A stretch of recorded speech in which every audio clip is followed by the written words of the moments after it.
बताओ ना। मत पूछो काहे तू टेंशन में लागत रु धन हो, लागत खुश तोहर बाटे नहीं मन हो, उछला पे बात काहे भागत रु करी। सुन ना आरे दीदिया के देवरा चढ़ौले बाटे नजरी,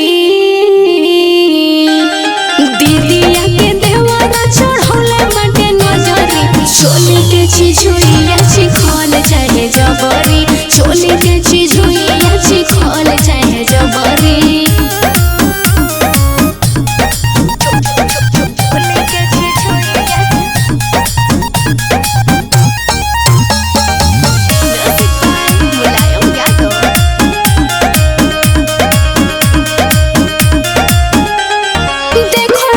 जब से ओ पीछे मोरा पड़ल बा, चिकन मोर जवानी ओकरा अखिया में गड़ल बा। अरे ई का कहत रु? सही कहतानी। देखो ले जब से ओ पीछे मोरा पड़ल बा, चिकन मोर जवानी ओकरा अखिया में गड़ल बा। ला सुनो ताओ का चढ़ल सपना सा उतार दे हम हो, रंगदार होई गोलियों के मार दे हम हो, तोहरा से प्यार हमर जाने लोग सगरी। आरे दीदिया के देवरा चढ़ौले बाटे नजरी,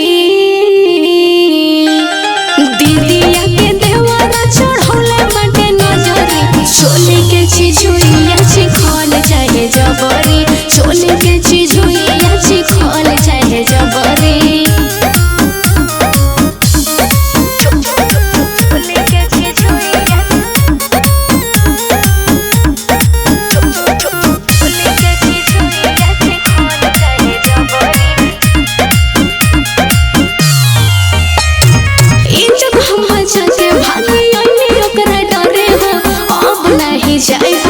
जीजा जी के घरे हो।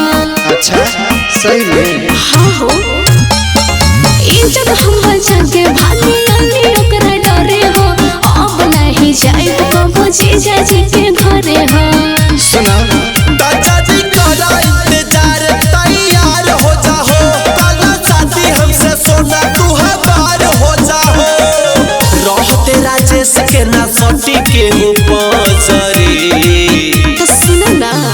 आरे दीदिया के देवरा चढ़ौले बाटे नजरी, दीदिया के देवरा चढ़ौले बाटे नजरी, चोली के चीज हुई अच्छी खोल चाहे जबरी, चोली के चीज हुई अच्छी खोल चाहे जबरी। हाँ तो ओकरा के समझा दा।